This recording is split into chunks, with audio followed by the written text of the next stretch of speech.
Jesus came from the road China. Adios, literal nourishment from that side. Marami sanang mga karamihan at mga kariwasaan sa buhay ang manapamasa ng mga mananampalataya kung hindi lang nila nababiolate ang mga financial rules of God.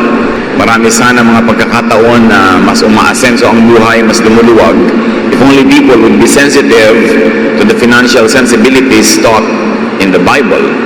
Ang ating pag-aaral ngayon para lalo tayong guminhawa sa buhay at tumamasa ng mga pagpapala ng Diyos. 5 na mga pinakabangunahing mga pagkakamali sa paghahawak, pamamahala ng pananalapi na dapat ay iwasan ng mananampalataya. Deuteronomy 24:14-15, do not take advantage of a hired worker who is poor and needy. Pay them their wages each day before sunset, because they are poor and are counting on it.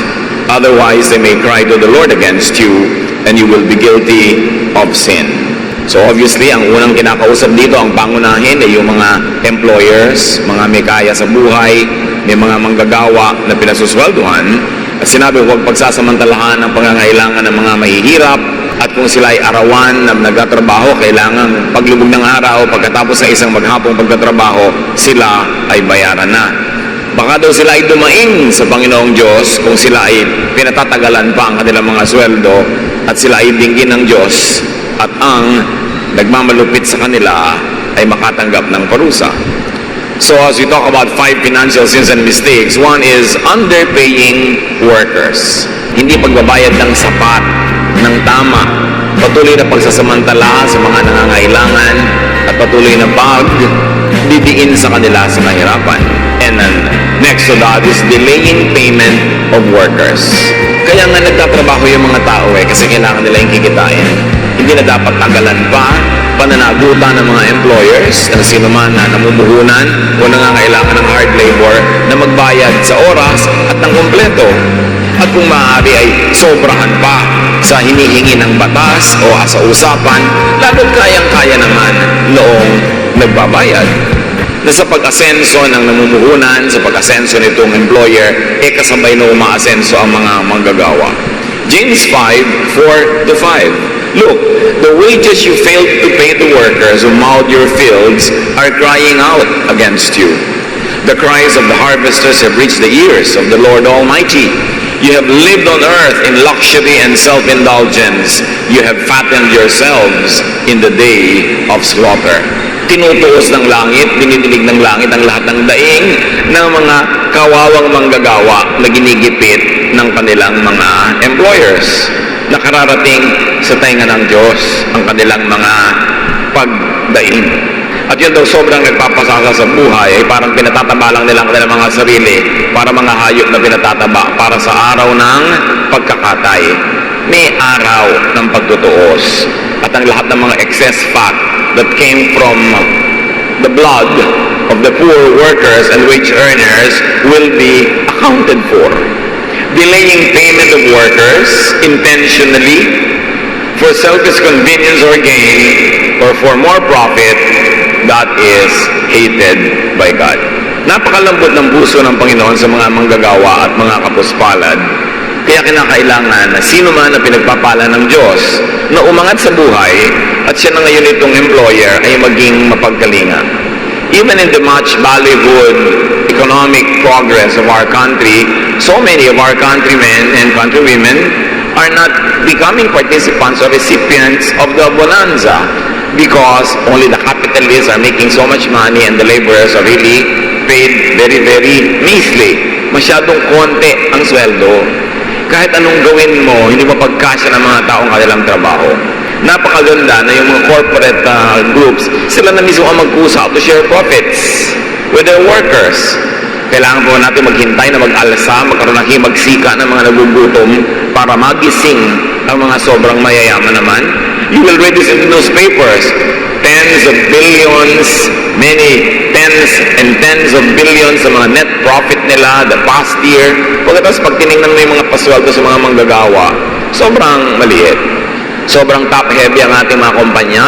Top people, executives, and all that have so much privileges, and they enjoy so much while it is at the back of the toiling majority where the economic growth actually happens at they make it happen. Kaya kailangan naman magkaroon tayo ng ganung uri ng konsyensya. At sa pagtitrain naman natin ating mga manggagawa, we should train our people, our workers, for higher paying jobs. It's not enough that they have a job, that they are not idle, but they should get more for their labor. Why? Because you live only once in this kind of life before eternity. At yung mga what you miss here, you miss forever. Kaya mahalaga na may opportunities na binibigay tayo sa mga tao. Isa sa mga nakakalungkot na katotohanan sa ating lipunan, ang dami mga gifted people but they are not able to develop their gifts because they're always trying to just survive. Ang dami mga magagaling na tao na ibinebenta na nila yung buong buhay nila, lahat ng oras nila sa buhay sa kanilang mga employer, hanggang tumanda na lang sila at namalayan nilang mamamatay na lang sila, pero ang dami pa nilang pangarap na hindi natupad, ang dami pang mga dapat gawin, marami pang dapat napuntahan, nakain, pero naalitin na lang sila ng walang tigil na pagtatrabaho at hindi sila makalaya kasi isang kahit isang tuka. Wala silang kahit konting puhunan ng 2 buwan na pwedeng maghanap ng mas magandang opportunity kasi wala nang gagastusin para bukas.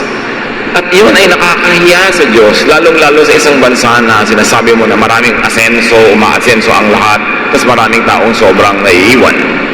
Psalm 37:21, the wicked borrow and do not repay, but the righteous give generously.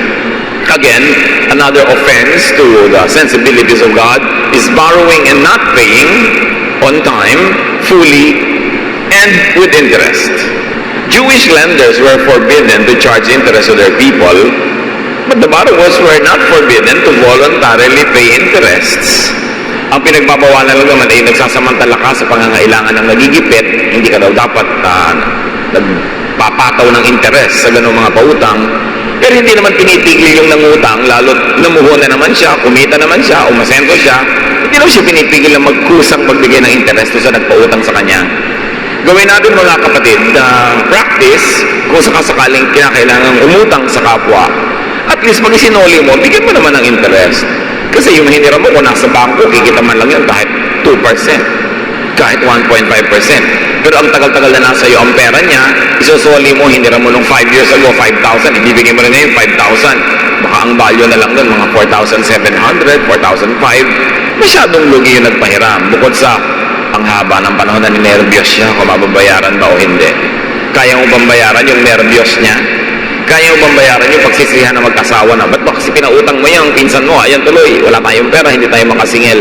Malaki ang puhunan na nagpapautang, hindi lang yung pera, pati yung pangamba na baka hindi siya mabayaran, at yung effort na maningil kung kailangan ka pang habul-habulin. God likes investors to earn profits. The Bible is full of stories, even stories told by Jesus, which were parables meant to give lessons, that people are supposed to make investments grow. That is not wrong to make profit, but profiteering at the expense of the needy, that is what is wrong. Money borrowed for investment or for business must earn interest. Money borrowed for non-commercial emergency should not be levied interest. Magkaiba eh. Pagka pinahiram ka dahil nangangailangan ka, sabi, huwag ka nang singilin.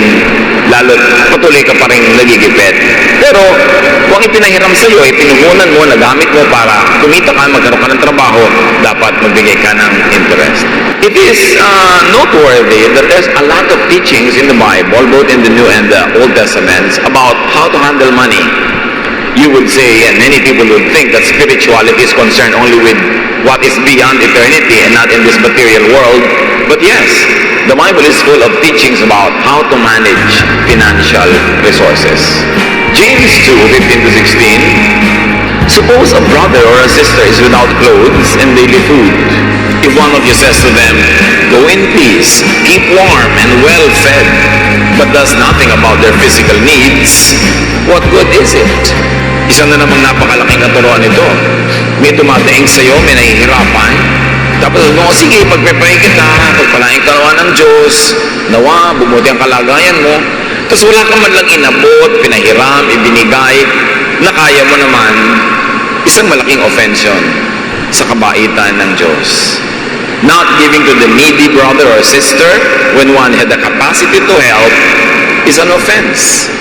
Yung iba, pag sinabi nila kung minsan ipagpe-pray kita, parang ano lang nila pangtakas.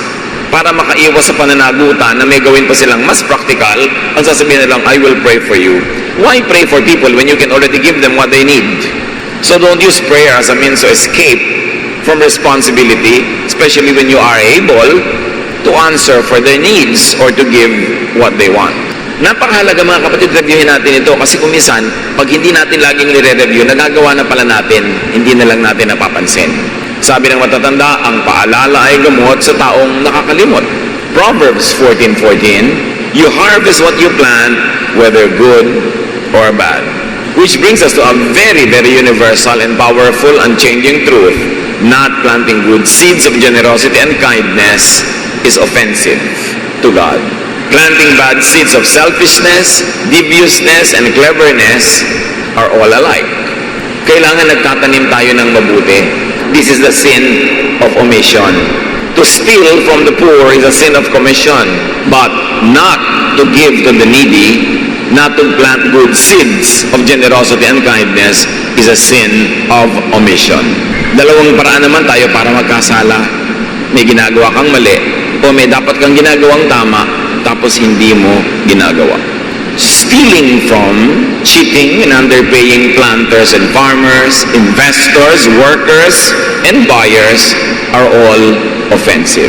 Exodus 20:15, one of the 10 commandments, you shall not steal. It is so easy to say and dismiss that I am not a thief, I don't rob, but brothers and sisters, intellectual piracy is stealing.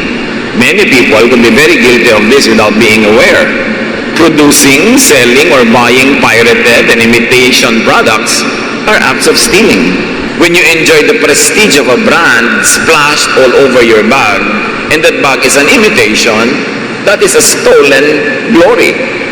When you produce something and splash a brand on it that is paying a lot, spending so much for research, for advertising, for product development, and you steal their brand or logo and put it on an imitation product, that is stealing. You don't have to grab somebody's wallet to be a thief. And this shade of thievery is something that many people become colorblind to. Parang white lie. There is no such thing. A lie is a lie. And stealing is stealing. Marami pa po mga ibang forms of stealing that the people of God should be sensitive to. Plagiarism, formally or casually, stealing somebody's idea. Cutting and pasting information from the internet and putting it in your term paper without citing the sources and the references, that is stealing. Stealing credit for an idea that is not yours. Adultery, of course, is a form of stealing. Stealing somebody's spouse. Defamation, ruining people's reputation, is stealing their honor, their dignity. We can be so guilty of so many forms of stealing if we are not aware. Kung minsan nagtataka ka, bakit ang hirap-hirap ng buhay, ang sikip-sikip ng wallet, ayaw pasukan ng pera, bakit ang hirap-hirap pumasok ng kabuhayan, bakit hindi ka magtagumpay, yung pala guilty tayo ng maraming mga financial offenses. And of course, these financial offenses will not only stop blessings from flowing into your life, but will also prevent you from being a blessing to people. So both ways, you lose. At maraming mga tao, kaya kailangan i-reviewin ang mga bagay na ito. Ito pala ang bara, kaya hindi sila nabe-bless. Kaya pala, kahit ang daming perang pumapasok kumisan sa kanilang bulsa, labas at labas din, wala ding natitira. Kasi hindi natutuwa ang langit sa kanilang paraan ng paghawak sa pera. Laging may nalalamangan, may nananakawan, may nakakawawa. Stealing from the rich or from the poor are both wrong. But stealing from the poor, especially by the rich, are infinitely more sinful. Minsan kita-kita natin yung mga magnanakaw na nangaagaw ng bag sa kalsada, kumukupit ng mga toothpaste sa mga tindahan, pero hindi natin nakikita yung mga professional na ang yayaman na sobra palang nagnanakaw. Of course, tax evasion is a form of stealing. When you make your fortune in this country and avoid paying correct taxes, you're actually stealing from the people who should benefit from the taxes. that are earned from your business that flourish in this land. But according to studies, the biggest tax cheaters are the rich. They can hire a battery of accountants and lawyers to find ways and means so that at the end of the day, they don't pay the tax. And then our workers are heavily taxed. Hindi mo pa nga kinikita, may tax deduction na. Importante, masamang magnakaw, pero lalong masamang magnakaw sa mahirap at ikaw yung nagnanakaw ay mayaman. Proverbs 20 verse 10, two things the Lord hates are dishonest scales and dishonest measures. Siyempre, sa biglang tingin ang pinag-uusapan mga timbangan sa palengke. Ayaw daw ng Diyos ng madayang timbangan. Buli-bili ako, nagbabayad ako sa iyo ng para sa 1 kilong karne, pero ang nakuha ko lang pala kulang dahil madaya ang timbangan mo. The Lord hates it. Dapat kung ano ang binabayaran, yun ang makuha na produkto o service. When clients are not able to get what they are paying for, they are being stolen from. Basta dishonest ang measures, ang numbers. So, ganun yung pag-cheat ng mga numbers sa taxes, numbers na dapat bayaran. Kung ang mga tao lang nagbabayad ng tax lahat, ang dami-daming pera dapat ng gobyerno. At kung hindi na nakawin ng mga nangangasiwa, dapat ang luwag-luwag ng buhay ng Pilipinas. Pero wala. From the taxpayer, to the tax collector, to the disbursing officer, to those who are handling the money, may nangyayaring thievery. And at the end of the day, all of us suffer. Lahat na dadaya.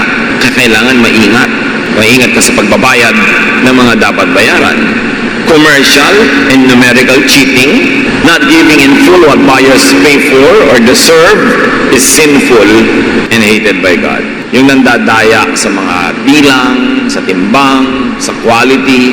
Bibili ka ng karne, ba't kaya namamaga ito? Tinuturukan pala ng tubig para bumigat. Kung ano-anong klaseng mga pandaraya, mga karne na hindi na mabili, ang luma-luma na, bigla lagi mga kulay, na mga strong, mga taste, ibebenta as kung ano-anong processed meat. Kinakain mo, yung pala, bulok na, pandaraya. Hindi ka naman nagsabing, pabili nga po ng bulok na karne, pero nadideceive ka ng kulay, nadideceive ka ng mga lasa. So, ang nabibili mo, hindi yung binabayaran mo. Product weight, quantity and quality, undeserved grades, for instance, dishonest numbers, all of these are forms of thievery. Pagka nagnanakaw ka ng grade, nag-cheat ka lang pala, hindi naman talaga dapat mataas yung grade mo, that is thievery. Lahat ng dishonest numbers. At magtataka ka, ang daming teaching sa Bible about numbers. Meron po ang isang book ang tawag Numbers. Mahalaga ang numbers sa Diyos. At dapat din natin bantayan yon. We can go on and cite so many examples. But that should be enough. What we have should be enough to make us sensitive again to the things that we might be getting desensitized to. Pagka maraming gumagawa, parang tama na parang pwede na. Pero remember, may accounting na ginagawa ang langit. May pagsusulit. And God is just. Good is rewarded. Bad is punished. Commercial, financial, and transactional unkindness, dishonesty, cheating, and stealing are sins that God hates, that the guilty pay dearly for. Maraming uri ng pagnanakaw na hindi kinakalugod ng Diyos. Halimbawa, yung sinasabing pagnanakaw sa Malakay 3, 8 to 10. You people are robbing me, your God. You are robbing me of the offerings and of the 10% that belongs to me. I am the Lord all-powerful, and I challenge you to put me to the test. Bring the entire 10% into the storehouse so that there will be food in my house.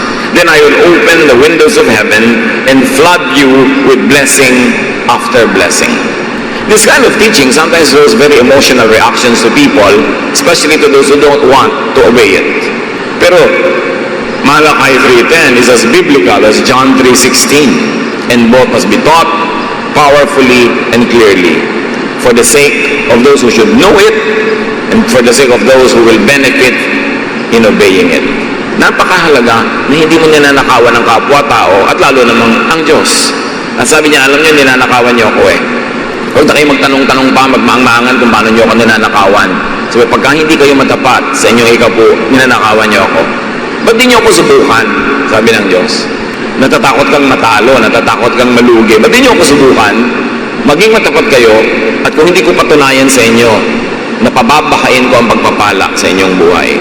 So niya, ako na Diyos sa pinakamakapangyarihan na nagsasabi nito, subukan nyo ako. Ang pagnanakaw kasi, isang uri ng kakulangan ng pagtitiwala sa Diyos. Pag nagnakaw ka, nandaya ka, sinasabi mong, kung hindi ako gagawa ng masama, hindi ako mabubuhay. Pag hindi ako gagawa ng hindi tama, pag sumunod lang ako sa mga sinasabi ng Diyos, malulugi ako, magugutom ako, maghihirap ako. That's why it becomes doubly sinful because it is an expression of lack of trust in God. Na pagka gumawa ka ng tama at naging maka-Diyos ka, ay mapapabuti ang buhay mo. So, gagawa ka ngayon ng paraan and you will have to borrow tactics from the evil one just to be able to get what you want. Kaya napakahalaga yung tiwala sa Diyos. At nanghahamon pa ang Diyos, sabi niya, subukan niyo ako. Sino kaya sa atin ang talagang nakatanggap na ng hamon at sinubukan niyo nga? Dahil, alam niyo, ang mga matatapat sa area na ito ng giving, hindi lang sa tithing sa church, pati sa charity, pati sa pagbibigay sa kapwa, pagtulong, yung mga matatapat, yung napatunayan na nila sa buhay nila, na talagang totoo ang pangako. At yung mga patuloy na hindi matapat dyan, yung mga hindi pa nila nasusubok talaga, kaya hindi nila nalalakasan ng loob nila na gawin ito. The selfish, the opportunistic, the exploiters, cheaters and thieves receive the bad, they give to others. Because in this spiritual life, you keep only what you give away and you lose what you selfishly attempt to keep for yourself. Galatians 6:7, do not be deceived. God cannot be mocked. A man reaps what he sows. Or from the contemporary English version, you cannot fool God. So don't make a fool of yourself. You will harvest what you plant. Cheaters think they win. They win here and lose there. There's balance. They steal from others only for them to be robbed in turn.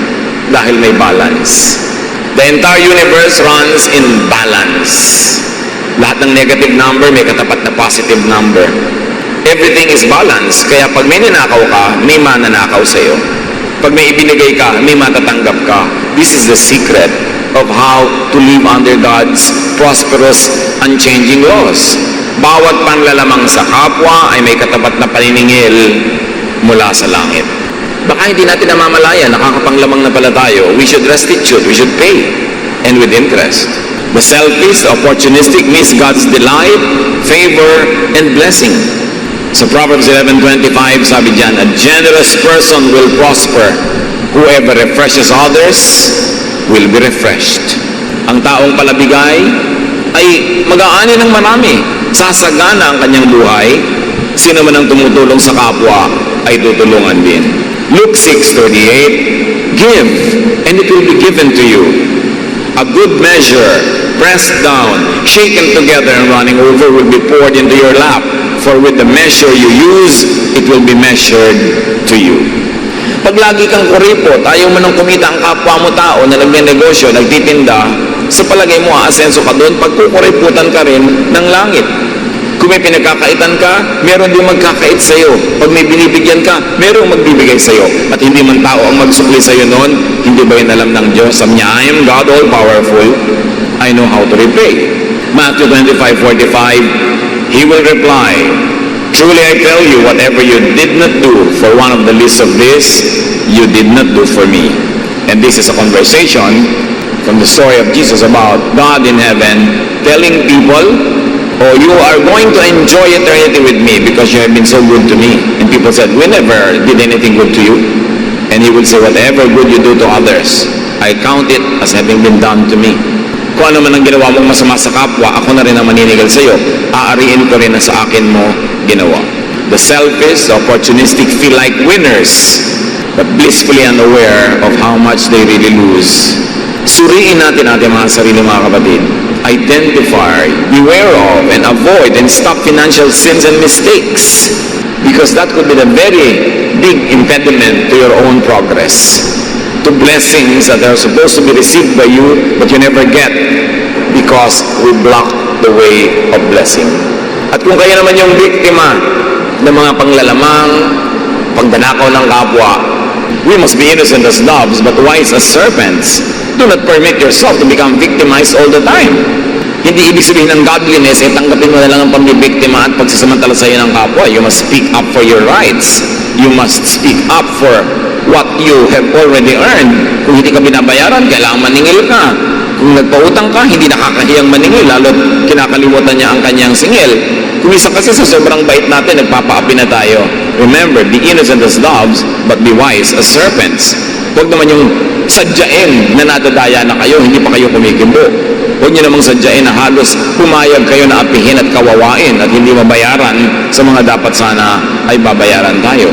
God is just, and to seek justice is not an ungodly thing. Kailangan na may katwiran, may katapatan, at may umiiral na hustisya sa ating buhay. Mga kapatid, napakaraming pagpapala ng Diyos. Kung gusto tayong pagpalain ng Diyos, sino naman ang makakapigil sa Kanya? Pero kung ayaw niya, at lalo kung tayo ay naglalagay ng bara, sino ang makakapilit sa Diyos sa pagpalain tayo kung lumalagay tayo sa lugar na sinasabi na niyang hindi mo pagpapalain ang ganyang uri ng pamumuhay? Think, mag-isip tayo, baka meron tayong mga utang na nalimutan na. At dahil hindi na kumikibo yung pinagkautangan natin, buong puso na nating nilimot. Dapat sa abot ng ating makakaya ngayon, magbayad. Kahit partially, kahit konti, kahit bahagi. And never forget to acknowledge, may utang ako sa iyo, may kulang ako sa iyo. Hindi ko palang kayang bayaran ngayon, pero nasa isip ko yan. Lagi niyong ipapaalala. Kasi nakaka-nervous talaga yung baka nakalimutan noong umutang. Siyempre yung nagpautang, hindi niya malilimutan yon. Ang nakakalimot, lagi yung umutang. Tapos pag siningil mo, galit pa. Kung saan kumukuha ng lakas ng loob na siya patong magalit. Samantalang sa oras ng kanyang pangangailangan, siya ay pinagbigyan, siya ay tinulungan. Sa ating business dealings at sa mga employer natin, kung hindi man kayo makapagbigay ng increases na regular, once in a while, every season na malaki naman ang kita ng kumpanya, at hindi man magbigay ng kahit periodic bonuses, malaking bagay sa mga kukunti ang pera, yung kahit konting pera lang. Malaki yun. Kaya importante na to always share. One of the greatest proofs of godliness is kindness to other people. Godliness is not measured by the verses we memorize, by the volume of verses, kundi gaano nagiging mapagmahal tayo, gaano tayo nagiging honest sa ating mga dealings, at gaano tayo nagiging mapagbigay. This is the way to blessing. You plant, so you harvest. Dear God, we ask you, speak to us privately. Ipakita niyo sa amin, Panginoon, ang kalagayan ng aming puso when it comes to handling finances. Kung kami ay mga mabait, matapat na mga employer at employees, dahil bilang mga employee, pwede rin kami ang magnakaw. Sinusweldohan kami, pero hindi kami nagtatrabaho ng ganap, ng kumpleto, ng buo. O pwedeng literally nananakawan namin ang aming mga employers. Ipakita mo kung saan kami nakatayo. At sino man, Panginoon, ngayon na nakalagay sa isang lugar na talaga namang napakaganda, hindi nandadaya, nagbabayad ng mabuti, hindi nagnanakaw, salamat sa ganong uri ng spiritualidad. Dalangin namin ang lahat ay mapunta doon at manatili sa ganong blessed situation. Pero sa mga, kung may mga anak ka na nakikita mo ngayon, Panginoon, na may pagkukulang sa ganitong bahagi ng buhay, soften our hearts. Teach us to be submissive to your will. Teach us to apply your word even in areas where we will be inconvenienced or we will pay a financial price. Turuan mo kami, Lord, na maging makadiyos, banal, sa lahat ng larangan ng buhay namin, kahit doon sa mga parte na parang magmumukha kami magagastusan. Turuan mo kami na yung dapat bayaran, bayaran. At yung mga dapat magbayad ay magbayad. Teach us. Pagbulay-bulayan natin, mga kapatid, ang mga simpleng katotohanan na ito na maaaring maging paraan upang ang pagpapalang gusto-gusto ibigay ng Diyos ay dumaloy ng malaya sa ating buhay. Lord, as your people ponder these words, simple but very practical, teach us to show that we love you, that we are your people in this day-to-day ways, Lord, in the way we handle our finances, in the way we deal with people. Teach us. Let's be silent before the Lord and ponder these important issues of daily life.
tình yêu chưa phai giờ chia hai